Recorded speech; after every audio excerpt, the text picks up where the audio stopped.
pleasant good morning to everyone, and welcome to another edition of the Coles Brown Show right here on the Black College Sports Network. Yours truly, Coles Brown. Here's the guest menu for October the 28th here on the show. We're going to be joined by Charles Edmond very shortly. Also, in hour number one, the legendary, the famous Larry Chatterbox Hale of the TSU Network. He'll join us. Then our usual cast of Coach Van Pettaway. We'll speak with Brandon B.J. Jones. And then also, last but not least, in the second hour, the women's basketball coach at Southern University, Coach Carlos Funches. Here's what's trending on the Coles Brown Show. Just simply this. Our thoughts and prayers go out to Coach Sean Wallace, former Southern University football player, now defensive back coach. He works with the safeties. He's battling a health issue, pancreatic cancer. He's now in Houston to receive treatment. If Coach Wallace is anything like he was as a collegiate football player at Southern University, he's going to fight, and fight. So continued blessings and prayers up to Coach Sean Wallace. And I know that he will take on this challenge. That's what's trending here on the Coles Brown Show. Now we'll be joined by Charles Edmond of the Alcorn State Radio Network. Charles, are you there?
Good morning, everyone. Welcome to another edition of the Coles Brown Show right here on the Black College Sports Network.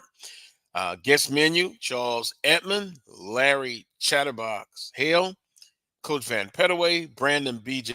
Jones joins us, and also, last but not least, Coach Carlos Funches, the women's basketball coach at Southern University. I want to send up our thoughts and prayers to Southern University football safeties coach, Coach Sean Wallace. He's battling a health issue, pancreatic cancer. So our continued prayers and thoughts with Coach Wallace. If he's anything like he was as a collegiate football player, he will fight this with all of his might. There's also some GoFund information for Coach Wallace. He's now in Houston, Texas, receiving treatment to fight pancreatic cancer. With that being said, we'll be joined now by Charles Edmond of the Alcorn State Radio Network. He'll join us as far as some big games coming up in the conference this week. We'll look at the game of the week, in our opinion. Also, Southern University and Texas Southern, that is going to be a very interesting matchup because, quite honestly, Texas Southern has had Southern University's number the last 2 years. So, with Southern University, now it comes down to a 4-game season. They've got to win the week. And they started last week against Bethune Cookman, 28-18 victory over the Wildcats to run their record to 4-3. Now on a 2-game winning streak, 3-1 in the Western Division. Now there's a log jam. There's a log jam in the Western Division. We'll take a look at of that as well, um, as far as who will come out of the Western Division. With Southern, they've got to win the week. It's down to a 4-game season, and it starts this Saturday, then next Saturday. If they simply win out, then they will represent the Western Division. But we shall see how that goes. For Southern University, simply last week, offensively, they were balanced. The running game was productive. Kendrick Rhymes, over 100 yards rushing. Southern's first scoring drive was a 10-play, 94-yard drive, 4 minutes and 2 seconds the time of the drive. That is what I'm looking more of. This offense, it's big plays, and of course, later on in the game, they had a big play, but this offense has been inconsistent. But if they get big plays, if they make big plays, then they kind of don't get it done as far as being very inconsistent. I would like to say it's either big play or bust, but they were able to get it done to be balanced. And for Southern University, that's a good start. Now, can they build upon that and get a consistent running game, consistent offensively? Can they put together long drives? Can they be more, and I'm just saying this, more creative and utilize all of the offensive weapons in their arsenal? If they can do that, they'll have a good chance. They'll have a good chance of representing the Western Division. And let me add this. I think Coach Dooley has to come up with one of his most creative game plans going forward every week for Southern University. Defensively, they're very solid. Number 2 in the conference. Look for them to force more turnovers. If they can get all of those things done, in my opinion, they'll have a shot in the Western Division. Now, let's see. Charles is ready to join us. Charles Edmond of the Alcorn State Radio Network. Are we ready for Charles? And there he goes. Charles, good morning to you. Good morning. A lot of things going on at the reservation, I can see, huh? Yeah, the crowd trickling in.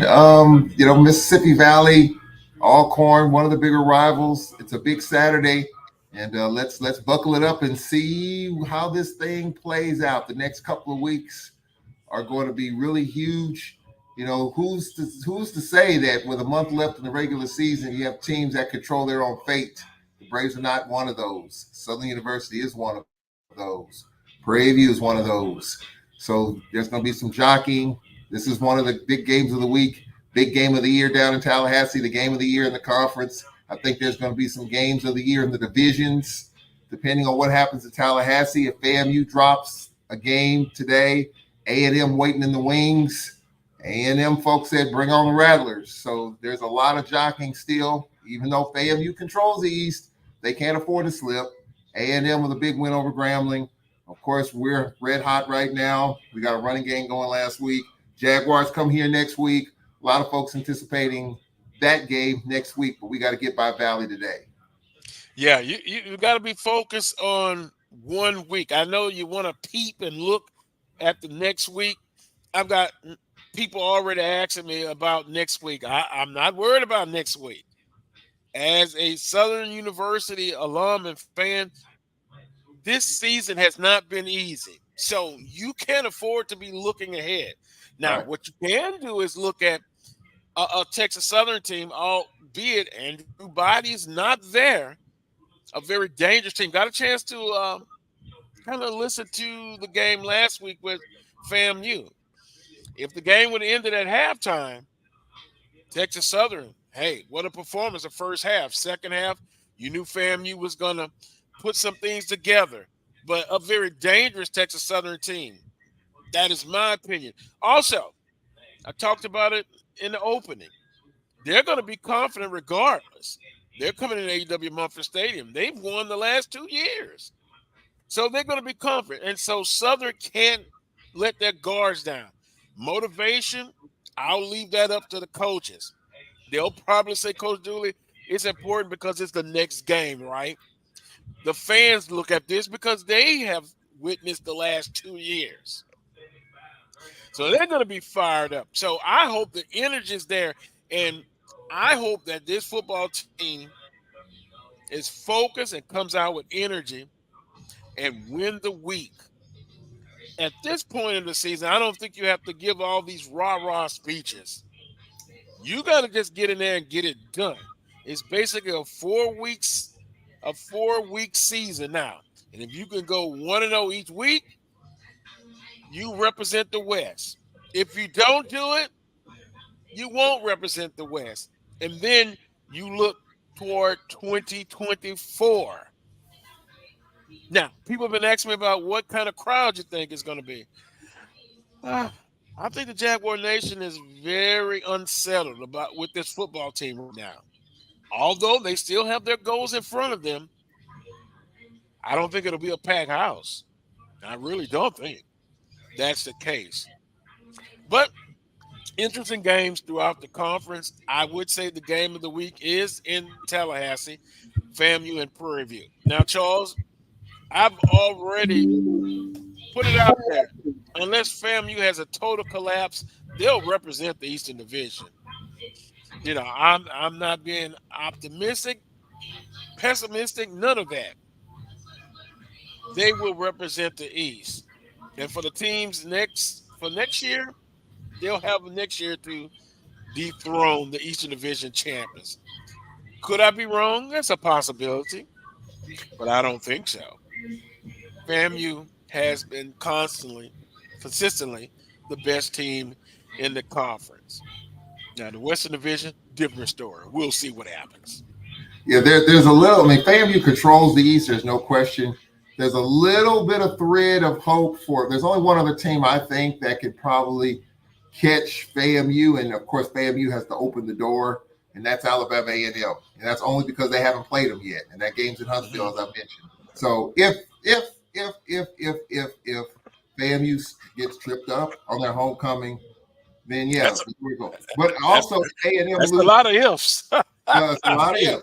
There's a lot of ifs. But hey, I'm gonna say this. I know you did not have a show last week. I was gonna say this based on last week's games, the week before, 2 weeks ago, with two teams losing on their homecoming. It's the silly season in the SWAC as far as I'm concerned. I have no idea what I think is going to happen because we didn't expect what we saw 2 weeks ago. Now, things settled in last week. Braves got it done. Southern got it done. Jackson handled Valley, even though it was a lot closer. So I don't know really what to expect at this point with a month left in the regular season. I have no idea. I will say this. No one is picking Prairie View. Coach McDowell said this week, we're ready to go. It's going to be a tough environment, sellout crowd. The game is flexed from ESPN3 to ESPNU. They realize the importance of this game. Sellout crowd at Bragg.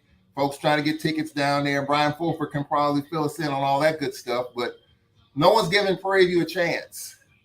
And, hey, I'm pulling for FAMU. I want to bribe Willie Simmons and say, hey, I'll give you 10 bags of your flaming hot sunflower seeds if you can get it done today. But then we got to get it done today too, Carlos, to make that argument stick. Southern's got to get it done. No guarantees there either.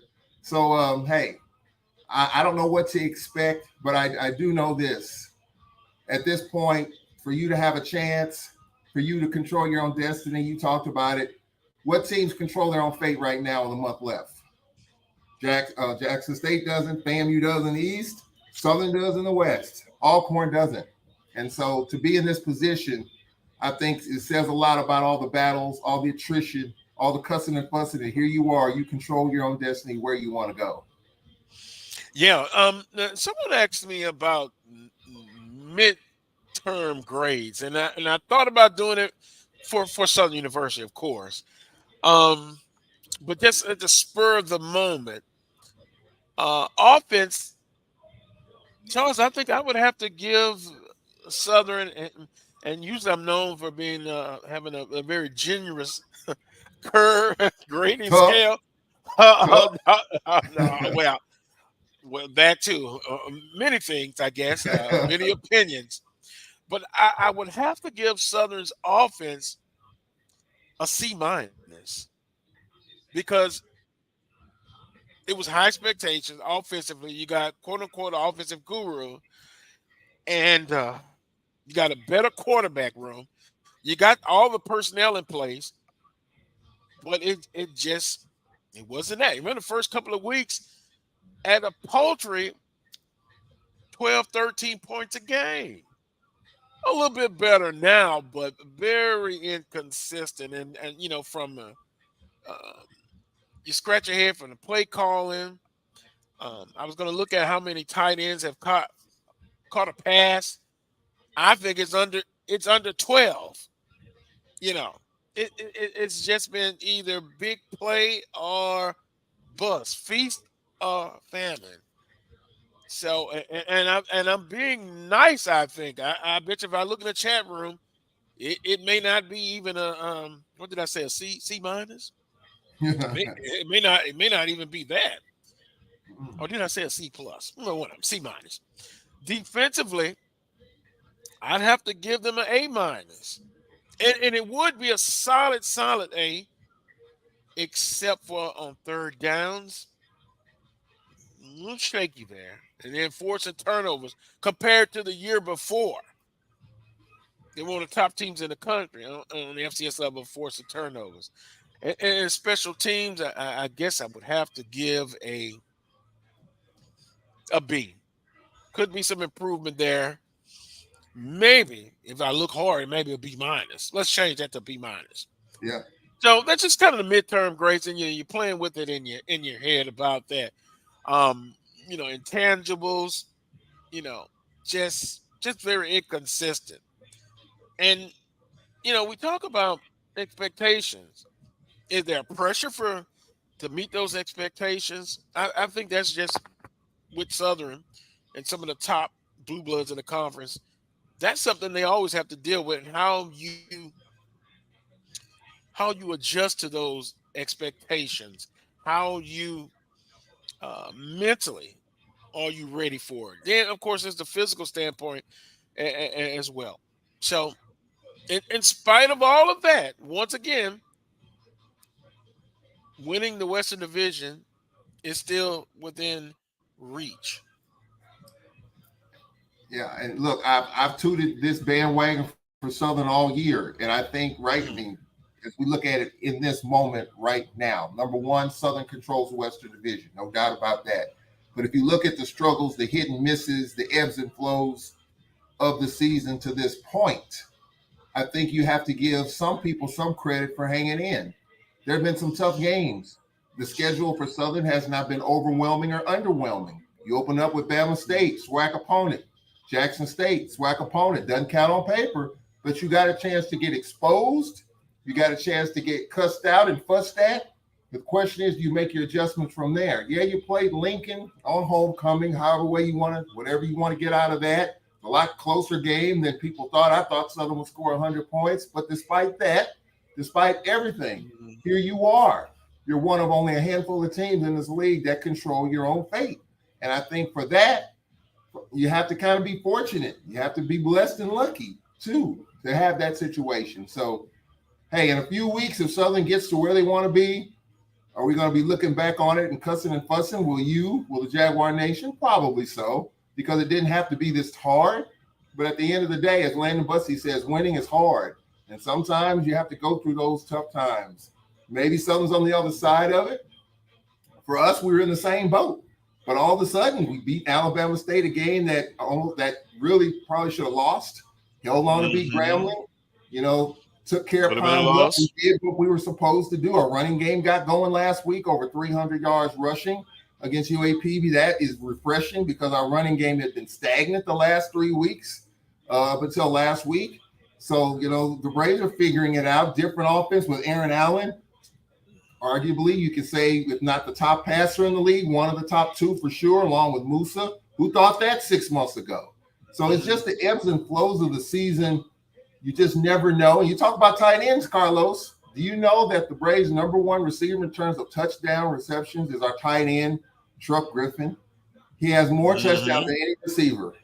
And so, to your point, getting that tight end involved is definitely huge, especially when your running game isn't on par or when it's struggling to push the ball down the field. And it's interesting, Charles, and I always enjoy kind of peeping over in the chat room. And of course, they're talking about, the conversation is going on now. But I'm looking, someone said, Mr. IC says, I still say we don't know who Alcorn is. And maybe because it's interesting. We talked about him. You kind of mentioned it a moment ago. Kerry says, as much as I don't like them, I think it could be cool if Alcorn made it to the SWAC championship. And they have, I still say, a legitimate shot as well next week. And what we said, we don't want to look ahead. But next week, depending on this week, we'll see what happens. But sometimes it's better to be lucky and good or lucky than good. Excuse me, I'm getting all choked up. But Alcorn, and I've tuned in, Charles, very fortunate in a couple of games because if the football pendulum swings the other way, Alcorn is not even mentioning in the conversation of having a shot to win the West. Yeah. So, and that's good. I think with this team, and look, I would agree that we have transformed our offensive identity. If you think about Braves football over the last 10 years, it's ground and pound and running the football from Arnold Walker to Lance Turner. I mean, you can just name the backs that we've had, putting it in their belly. But this year, with Aaron Allen being more of a pocket passer and even more so using his legs a lot more this year, and Fred Pierre talked about that and just gutting it out and figuring out a way to get the first downs with your feet, more so this year than last year. We've kind of transformed into a pass first, pass second, maybe run third right now, even though with the 300 yards we had last week, maybe we'll get back to the ground and pound, because if we get that plus Aaron Allen pushing the ball down the field, this offense can be really dynamic. So I think as far as our offensive identity, I think it's been a little bit of a switch. In years past with Felix Harper and Noah Johnson, you got to account for their arm as well as their legs. Aaron Allen, coming from La Tech, was more the pocket passer. But this year, he's using his legs more. And this year, especially with Tyler Macon going down, we're more of a passing team right now. Now, that could switch today. If we can run it against Mississippi Valley, if we can get back to that like we did last week, then we're back to what we're used to, and I think what fans are used to when you're talking about the Braves' identity. So, yeah, it is a little bit of a change for people who expect the Braves to be a run-first team. But right now, Aaron Allen is red hot throwing the football, spraying the ball around, getting our tight end involved. So it is a little bit of change for people who are used to seeing the Braves ground and pound. Well, from the outside looking in, and I think that's a good thing because I think Alcorn wanted to run the football. Of course, that's their mojo. But I think defensively, teams were able to focus on stopping the run. So Alcorn evolved within the season, within a few games, and they were able to do it. And Allen, to me, is the better situation. I know Maka came in with a lot of fanfare coming from Missouri, very athletic. But for as a total package, I think he is the best fit for that Alcorn offense. And that's from the outside looking in. Adrian says, Carlos, pull up the swag standards. The stats say differently. For Corn, Allen has 0 games over 300 yards. What are you talking about, passing? He's talking about passing? Yeah, I think so, yeah. Well, I mean, we are. Well, but you could be successful in not throwing for 300 yards, particularly if you're balanced. I go back to Southern last week. Whoa, the running game reappeared. I believe in balance. Yeah, I mean, there's no doubt. In the one change, I would say we're pushing the ball down the field, but it's not a lot of deep shots. It's more the dinks and dunks, the square outs, the check downs, the crossing routes, the rub routes. It's not a lot of deep stuff with this offense. So yeah, we're throwing the ball more, but it's not airing it out. It's not like the late Steve Air McNair just airing that thing down the field. It's not that. We're getting a lot of intermediate stuff. You got to stop that. You crowd the box, then you get some stuff over the top. Malik Rogers has stepped up. A couple of receivers have stepped up. So it's not a lot of deep stuff, not a lot of flash, but it's just being efficient and being manageable, being able to manage the game. And that's what Aaron Allen has been able to do. And that's a part of the reason why our offense is a little bit more productive than it's been, because we were stuck in the mud. You look at USM, you look at Stephen F., you look at McNeese, it was a slog offensively, just getting anything done. And now we're getting some stuff done. We're being more productive. We got to avoid the penalties, though, Carlos. What's going to hurt us? What hurt us last week against Pine Bluff, if there was one ding on our game, we had 3 penalties in the red zone that killed drives, pre-snap penalties offensively. We can't have that. You just cannot have that. Our kicker, Kiani, missed a short field goal. We got a penalty that set us back. So those are the little things that just gnaw at you. And Fred McNair was ticked off about that, talked to him about it the other day.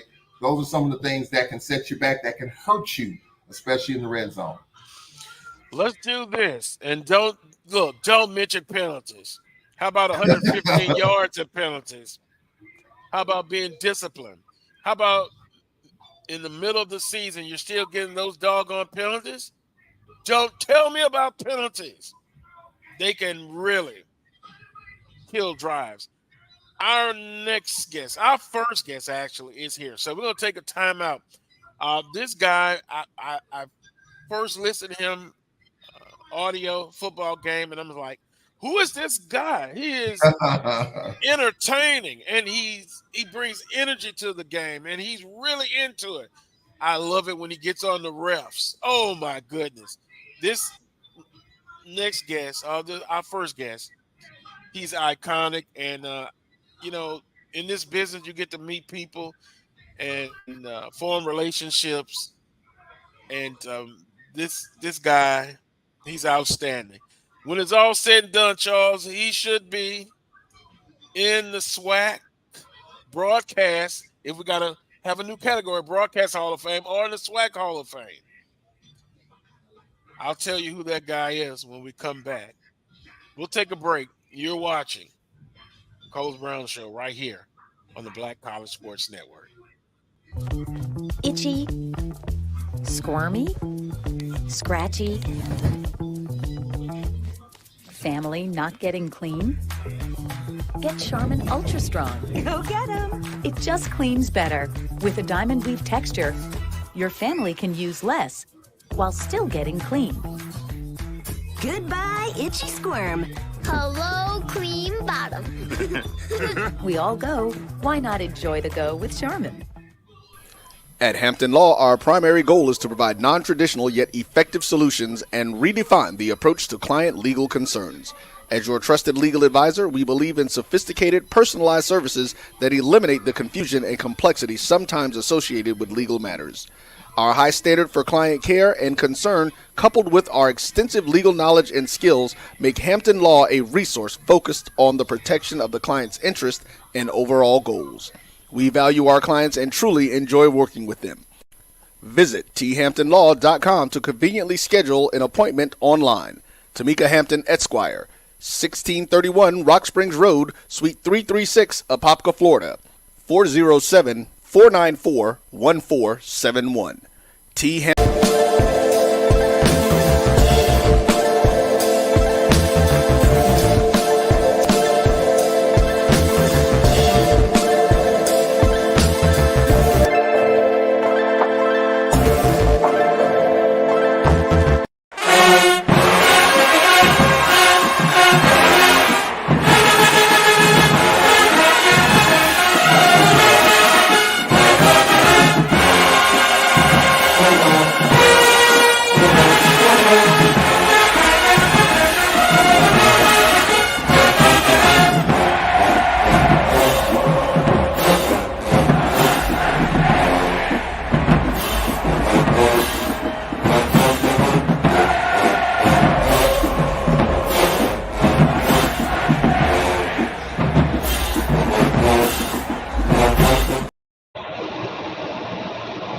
Welcome back to this week's edition of the Carlos Brown Show. And there we have him, the iconic, and I think he's traveling to Baton Rouge or to the stadium, Larry Chatterbox Hill.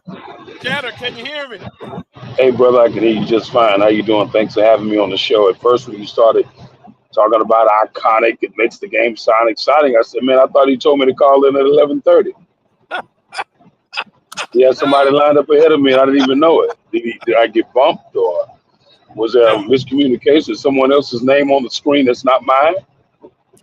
No, it's you, brother, and I meant every word of it. How you doing, man? I'm doing great, man. I always enjoy listening to you, from the Jaguar Journal to the Carlos Brown Show. Always entertaining. Your guests are always spot on, and I'm just always glad to be a part of it whenever my number's called. Well, everything I said you deserve, and I really meant it, because, man, I can remember from swag basketball tournament games to football games, and, of course, listening to you take on my alma mater, Texas Southern, and successful the last 2 years. We're going to get into a little bit more of that, Chatterbox. Our Texas Southern's going to be confident, but if you could, your career in broadcasting, it's spanned a lot of years, and I know you heard me say in this business you meet a lot of people and you form some great relationships. But your career in broadcasting is outstanding. Talk a little bit about that. Well, I've been fortunate to be the voice of the TSU Tigers for 24 seasons. Let some great people come along the way. Lonzo Giles and I, we're a tandem. He does the video, I do the radio. We've been together for 24 seasons. Frat brothers, shout out to Phi Beta Sigma, by the way. We've been to some places that we would have probably been if it wouldn't have been for Texas Southern University. Been to Hawaii, been to Wisconsin. I know that was never on my bucket list to go visit Wisconsin in the wintertime. That was never on my bucket list. Been to a couple of NCAA tournaments. Had some championship banners dropped, just being a part of some great teams, being able to interview some great people, and especially these young student athletes. They lock on to you and they remember you, and every time they come back to the campus, they're always looking for you. So it's always great to be around. I have no complaints. No complaints. Visiting with Larry Chatterbox Hill on the PSU Radio Broadcasting Network. I talked about relationships, and I know we could go on and on about it, but some of those relationships that you've built, talk about that. Well, as far as on the radio side, I have great friends that I've developed relationships with over the years. Lee Hall, Charlie Edmonds with the gray beard, looking good, Charlie with the gray beard. Santoria Black, also Powers. We did some great stuff with him. Rob J, my good friend down there in Jackson, Mississippi. Man, it's just a slew of people that you really always come in contact with. Sam Brown, Mike Prince, guys like that you know throughout the years, and you contact them, and anytime you need anything, a wire or an interview or soundbite, they're always obliging to you. One of the things I tell people, uh,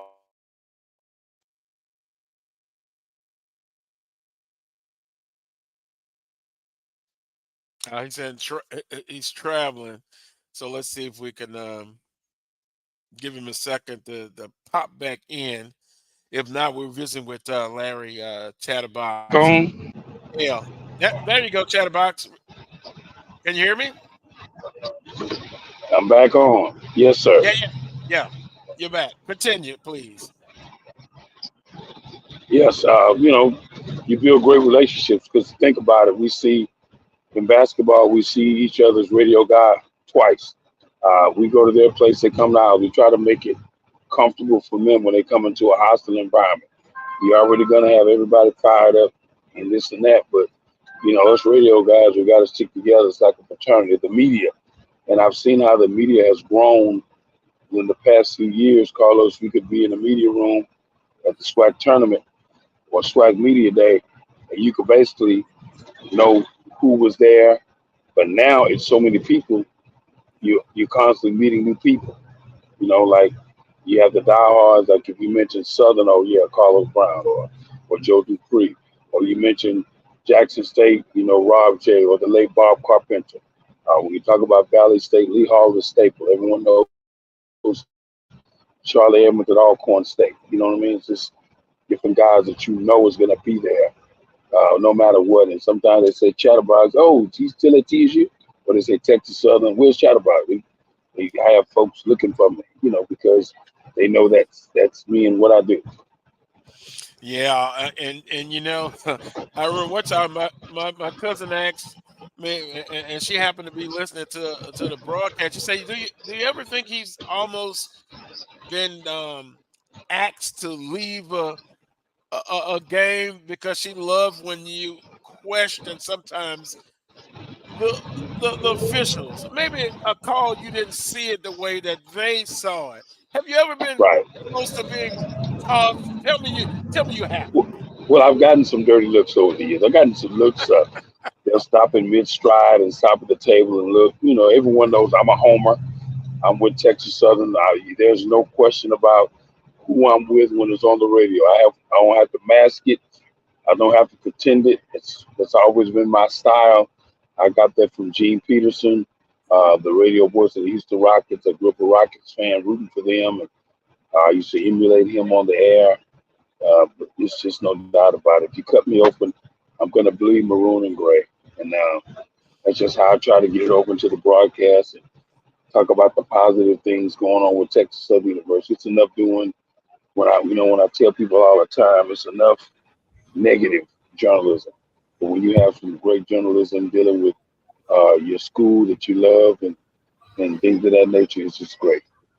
Yeah, and speaking of one of the persons that you talked about, he's joined us back, Charles Edmond of the Alcorn State Radio Network. Charles, the legend. And I call him the legend. He's Icon Chatterbox here. Charlie's the legend. Both of you guys will be in the SWAC Hall of Fame, in my humble opinion. I'm sorry, and I'm serious. I'm serious about that. Well, Chatterbox. I will say this: Chatterbox. We all learn from each other in this business. And one of the things that Larry Chatterbox Hale taught me about was having your own preparation card. Your flip cards. Larry Chatterbox Hale gave me a template of a flip card maybe 10 years ago. And he sent it to me. And as a matter of fact, I got a bunch of copies printed off for basketball and football. So I didn't have that. I had stuff in a folder. I had stuff on plain paper. I needed a little more organization with that. And Larry Chatterbox Hale showed me that. And so you're never too old to learn. There's a whole bunch of flip cards out there that broadcasters post on Facebook and social media, but I needed something that was friendly for me. Larry Chatterbox had something that was friendly for me. So I've learned from him. He bleeds Texas Southern for sure. And I was worried about him when he was in the bubble, when they went to the NCAA tournament and COVID and all that. But Larry Chatterbox Hale, he is true. He is true to the game. And I really appreciate him. And hey, we're all in this thing together, Carlos. All our broadcasters, whether it's Rob J, whether it's Larry Chatterbox Hale, Lee Hall of Valley Radio Network, who's here. we're all in this thing together. So Chatterbox, and he does it the old-fashioned way. He rides with the team. I used to do that, Carlos. And for health reasons, I have a blood clot in my left leg. Riding that bus, fold up on that bus. I'm 7 feet tall. I did it for 25 years. But I miss the bus, though. I really do, because there's so many stories, so much laughter, so much tears of joy, tears of frustration when you're on that bus. There's stories that stay on the bus. And so I do miss great that. Interviews. Yeah. So many great, and some of my best interviews have either been done on the bus or set up on the bus. And when we get off, of course, I can get what I need to get and some of the players. And to me, I think when you ride the bus, you get to know the kids. You get to know their mannerisms. They're used to seeing you. They come speak to you first. If you're not there, they ask about you. So, it's just at the end of the day, it's all about our young student athletes. Yes. And I'm just really great to be a part of it. That, when you have a freshman that comes there, a wide-eyed freshman, doesn't know anybody, doesn't know nothing, green as a string bean. Next thing you know, he's graduated. Then they come back for homecoming and he's got kids and say, hey, he used to call daddy's name on the radio. He used to call mama's name on the radio. And it's a great feeling. It lets you know your growth. Yes. Yeah, that is true essence of building those relationships, as we was talking about. I'm peeking over in the chat room, and they were talking about they love Chatterbox. Put your hands on the radio. Oh yeah, we gotta have that Tiger Power, baby. We're gonna need some today. We're going into. We're gonna need all of it today. I even picked up some extra Tiger Power from the bookstore. And I have it in my wallet. So if it gets tight, I can pull some of that Tiger Power out of my wallet. Some people go to their backpacks and get their flask. Nah, mine got Tiger Power in it, baby. So we got the fullest two today. At Chatterbox. Now let's kind of get into the game. Yeah. Texas Southern is confident now. Andrew Body, talk about this football team, how they've made the adjustment of losing Andrew Body and how they made that adjustment for the season. Well, the coaches done a great job of getting Jace Wilson ready to take over. One Andrew Body, who has to sit out in red shirt. Hate that for that young man. He's a great guy on and off the field. Wanted to give it his all. But hey, this is the Texas Southern Tiger football team that rests on the legs of Darius Owens, who's close to becoming Texas Southern's all-time leading rusher. This is a Texas Southern football team whose offensive line has been blocking their Tiger tails off to make some things happen. But we've just had some bad breaks on the defensive side and in the secondary.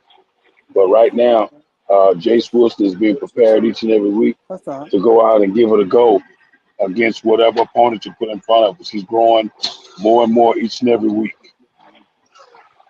And this team is confident. Let's just put it out there. They're on a 2-game winning streak against Southern University. It's not going to be a big part that they're going to talk about, or they're going to just block that out and focus on this game at 4 p.m.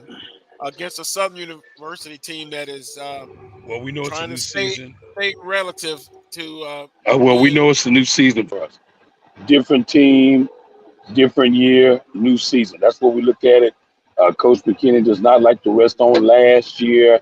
He doesn't like to rest on the reruns. This is not on demand. This is right now, live football. And Texas Southern, these guys have beat Southern 2 years in a row, but we're not going to rest on that. We're going to come in. These guys are focused and dialed in, and, we're just going to try to sock it to them and give them the best that we got. Did Coach McKinney try to share with you about what they have to do to come in to win this ball game today against Southern? He talked about it. You got to stay focused. You got to play disciplined football. It's like we had Florida A&M. Who would have thought in that first half we looked like world beaters against that first half against Florida A&M? Was like, oh, my God, where have these guys been? Where have these guys been against Prairie View? Where have these guys been against Grambling? was like, oh my, I almost started like crying tears of joy because we were about to shut Florida A&M out. And then they got a touchdown, and it just seems like the energy left the stadium with that touchdown with 8 seconds left to play. And you could look down at the players and, you know, Florida A&M walked off with lots of confidence.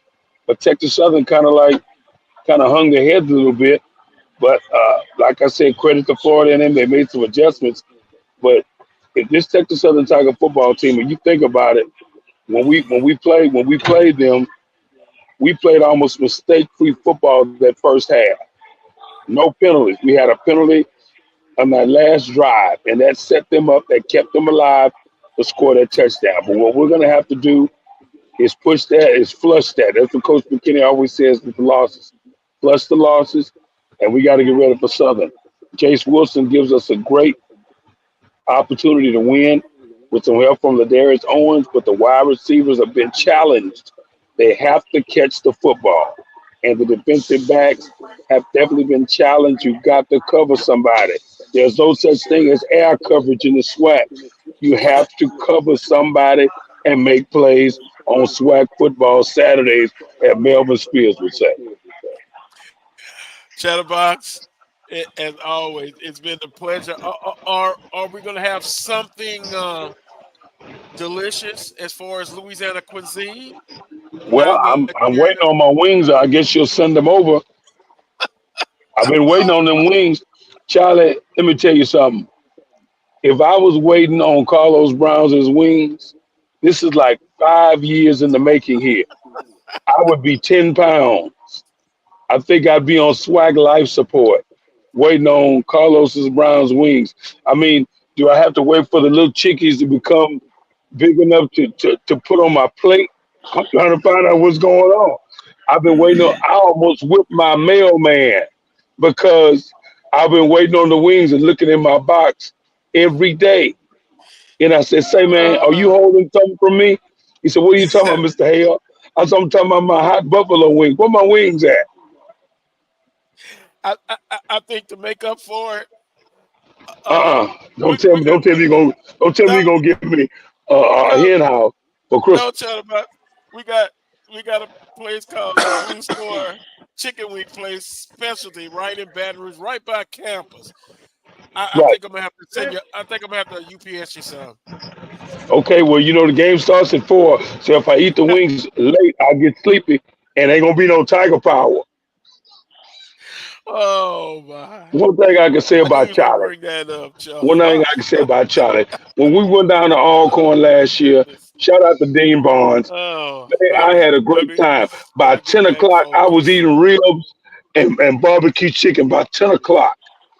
I didn't even want to go up and do the game. I was having such a good time. They took care of me. I'm guilty. I got to make it up. I got to do threefold now. For all the years and all the heartache. Yeah, that's right. Own it, as they say these days. Own it. Take accountability, Carlos Brown. I know this is your show. I'm guilty. Hello, Mr. Brown. How you doing? Take accountability, Carlos. I'm guilty. I can't say anything else. But it's been a pleasure, Chatterbox. It's time for me to go already? It's almost time. Oh man, I thought we were gonna go to the kickoff. I'm excited now, baby. I'm getting warmed up. I'm excited. The Chatterbox is ready. I got a quick question for Chatterbox. I would say congrats to your AD, Dr. Granger. He got a contract extension. Job well done. Dr. Granger, I think, has done a really nice job there. I'm glad the administration sees his value. Yeah, one of the things about it, he's a basketball player, and it's three other ADs that are playing basketball in the SWAC that are ADs: Travion Scott, Kevin Granger, Ashley Robinson, and Jason Cable. And all those guys, and I broadcast all of their games. So I've been around quite a while, Carlos Brown.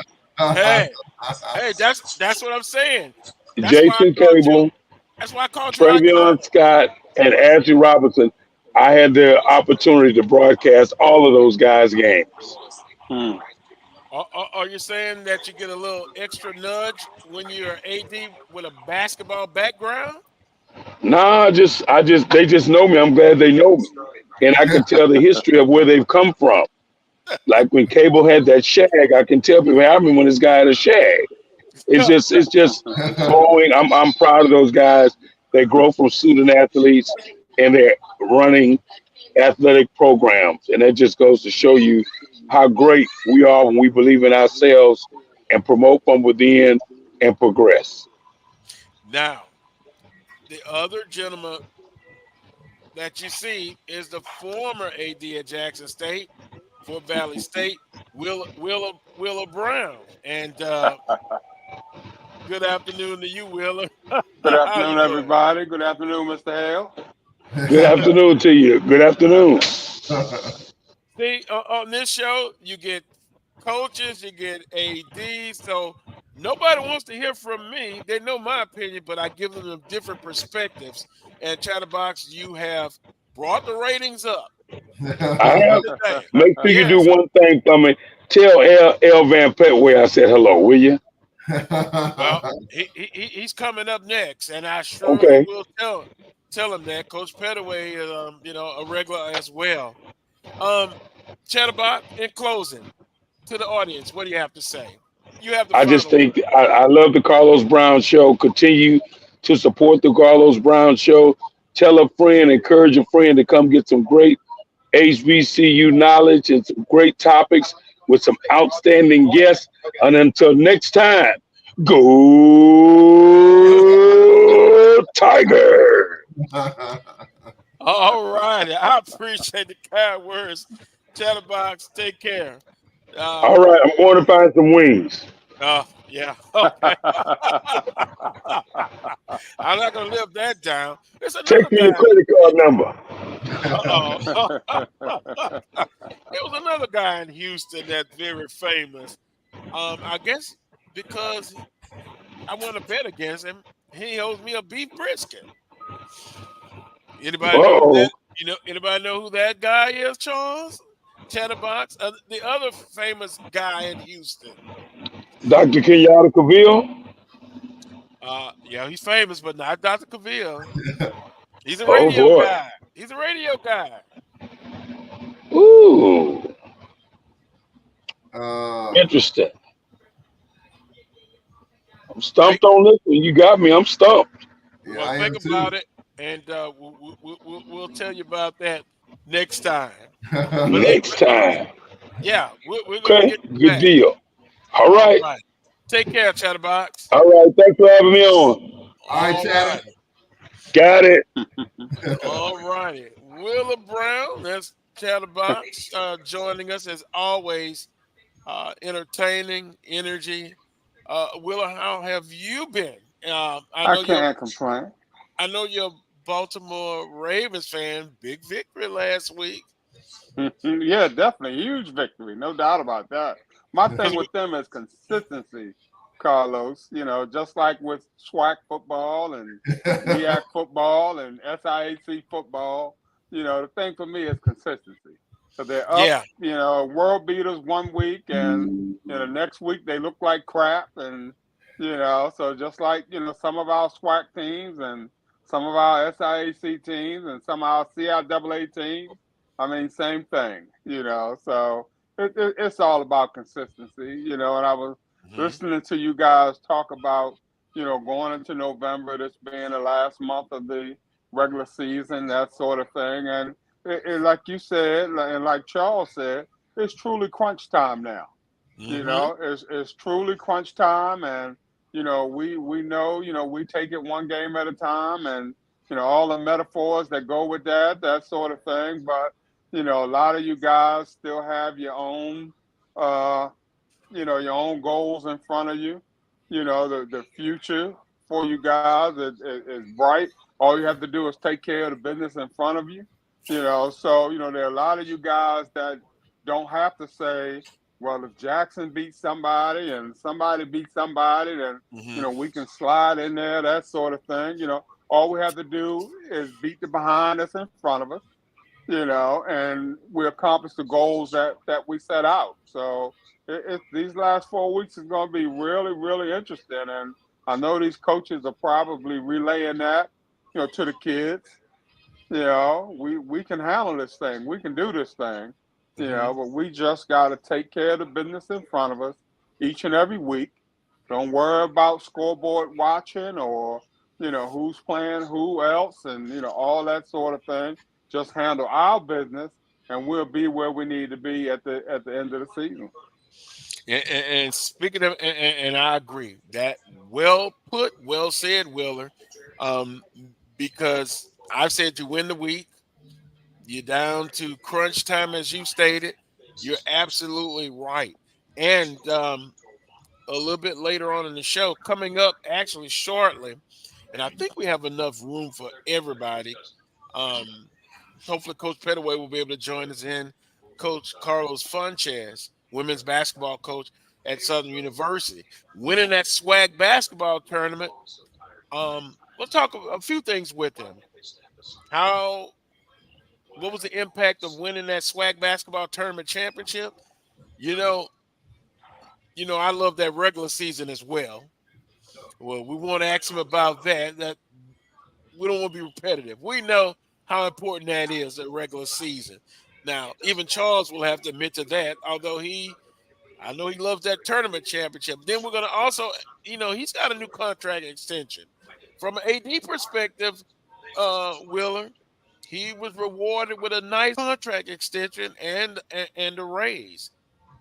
We'll ask him about that. Also, here we go. And we talked about this. That non-conference schedule is brutal. And I'll let him answer and give you his feelings, how he feels about that non-conference schedule. Oh, my goodness, it's brutal. But, and we'll ask him about some new recruits added to the program. So we'll come back and get your perspective, Willa, on, from the administrative side, rewarding someone who has been successful. Boy, it doesn't hurt to have a SWAC tournament championship. Going into that phase where it's time to renegotiate that contract if you get it helps. Definitely helps. Oh, yeah. Big time. So what we'll do, we'll take a timeout, and when we come back, we'll see if we can add Coach Pettaway. I'll bring in BJ Jones hopefully a little bit later, and Coach Funches is coming up next. You're watching the Carlos Brown Show right here on the Black College Sports Network. We shall return. Itchy, squirmy, scratchy, family not getting clean? Get Charmin Ultra Strong. Go get 'em. It just cleans better. With a diamond weave texture, your family can use less while still getting clean. Goodbye, itchy squirm. Hello, cream bottom. We all go. Why not enjoy the go with Charmin? At Hampton Law, our primary goal is to provide non-traditional yet effective solutions and redefine the approach to client legal concerns. As your trusted legal advisor, we believe in sophisticated, personalized services that eliminate the confusion and complexity sometimes associated with legal matters. Our high standard for client care and concern, coupled with our extensive legal knowledge and skills, make Hampton Law a resource focused on the protection of the client's interest and overall goals. We value our clients and truly enjoy working with them. Visit thamptonlaw.com to conveniently schedule an appointment online. Tamika Hampton Esquire, 1631 Rock Springs Road, Suite 336, Apopka, Florida, 407-494-1471. thamptonlaw.com. Nope. Nope. Come on, him? Ooh, I like him.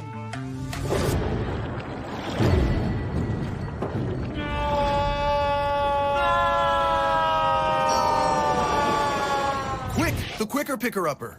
Bounty picks up messes quicker, and each sheet is 2 times more absorbent so you can use less. He's an 8. He's a 9. Bounty, the quicker picker-upper. From novice to aficionado, find yourself here.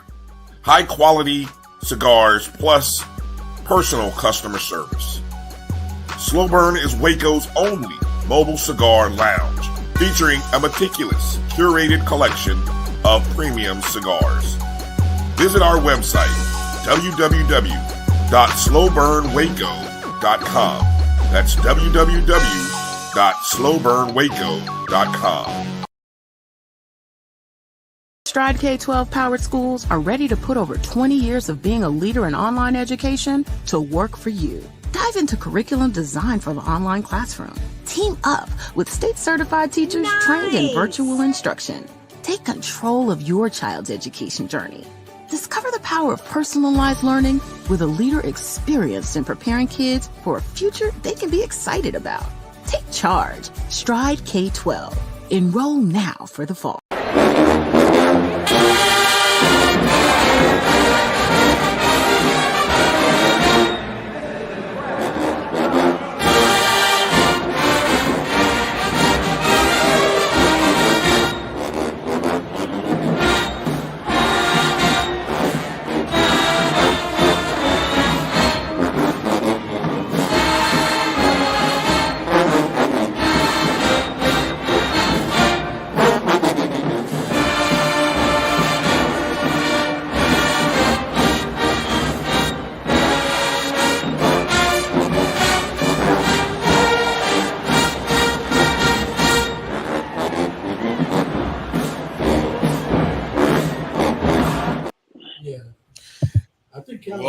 Welcome back to this week's edition of the Coles Brown Show right here on the Black College Sports Network. I see we have our next scheduled guest, Coach Carlos Funches. Boy, and I gotta love the first name. Sounds great, doesn't it? Oh yeah, Coach Funches. Appreciate you coming on after a scheduled practice today. So I appreciate you coming on. You're very welcome, Carlos. Very well. With that being said, last year we didn't get a chance to talk to you as much, but congratulations on a SWAC tournament championship. How has that championship impacted the season of the new season coming up? Well, it just helps us to keep grinding and gave us something to build on. You know, we're a blue collar team. We're going to work extremely hard each and every year and, you know, try to go out and play our best basketball, especially late in the season. But I thought it helped recruiting, of course, being able to make an appearance in the NC2A tournament always will help you when it comes to recruiting. And that's one of the major things I think that it really contributed to. That game itself, and I'm kind of seeing it in my mind now that shot at the end to win it for Southern University, the jubilation. I know you got to put yourself past that, but man, just so exciting for the young ladies and the staff, just seeing them enjoying that moment, that victory. Well, see, Carlos, that was the semifinal game, of course. The one you referred to, the Jackson State game. And, you know, one of the toughest things to do is get the young ladies back up for that championship game. You know, the job is not done at that moment. When you win a semifinal game, it's easy to let down that next game. You know, my message to the young ladies that night was, don't lose tomorrow's game tonight. You know, celebrate. Right. And stay focused on the job at hand. You know, going into that tournament, you know, you go in to win one game at a time. When you win the first one, you move on and get ready for the second one. You move the second one, you get to the championship game, anything can happen. And we beat three teams, but two quality teams in Jackson State and Arkansas Pine Bluff. Both of those teams have young ladies on their squad that were ranked top 100 in the country coming out. Matter of fact, Jackson State has a couple, and so does Arkansas Pine Bluff. Mm-hmm. Yep. They have a young lady this year. She was top 10 in the country coming out. So this league has continued to get better throughout over the last probably 7 or 8 years, but for sure since I've been the head coach over the last 5 years. Coach, you're absolutely right. See, I'm still so excited. I'm thinking the Jackson State game was a championship game, but you're absolutely right with UAPB. and then having to get back from all the emotion to be prepared for a championship game. Absolutely right. See, it had me so excited. I reversed the games. Well, you're not the only one. Unbelievable. Everyone seems to do that.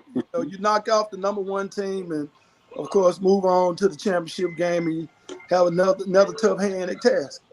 Yeah, boy, you're right though. That makes it to me extremely tough to get ready for that championship game. Although it's for all the Marlboros. But once again, congratulations to you, the staff, and the young ladies on getting that championship. Couple other things, Coach Fonchez, and we kind of talked earlier this week. When you look at it, recruiting it's the bloodline. Talk about the pieces that you've added. I saw one was height, and then the other one, it seems to be in the backcourt. But go ahead, talk about it. Yeah, we signed. We got a commitment from a young lady in Boca Chica, Damar Porter. I mean, she's 6'3", she's athletic, she can play multiple positions, and she's going to bring a lot to the table. Got a commitment from another young lady, Jocelyn Tate, who is without a doubt one of the best players in Arkansas. She's a state champion. She's going to make a lot of noise coming right in. Aubrey Wilkins got a commitment from another point guard. She's out of Alabama. So she's going to be really good also. So we're going to continue to build. And like you say, recruiting is a lifeline of your program. You have to have quality players in here.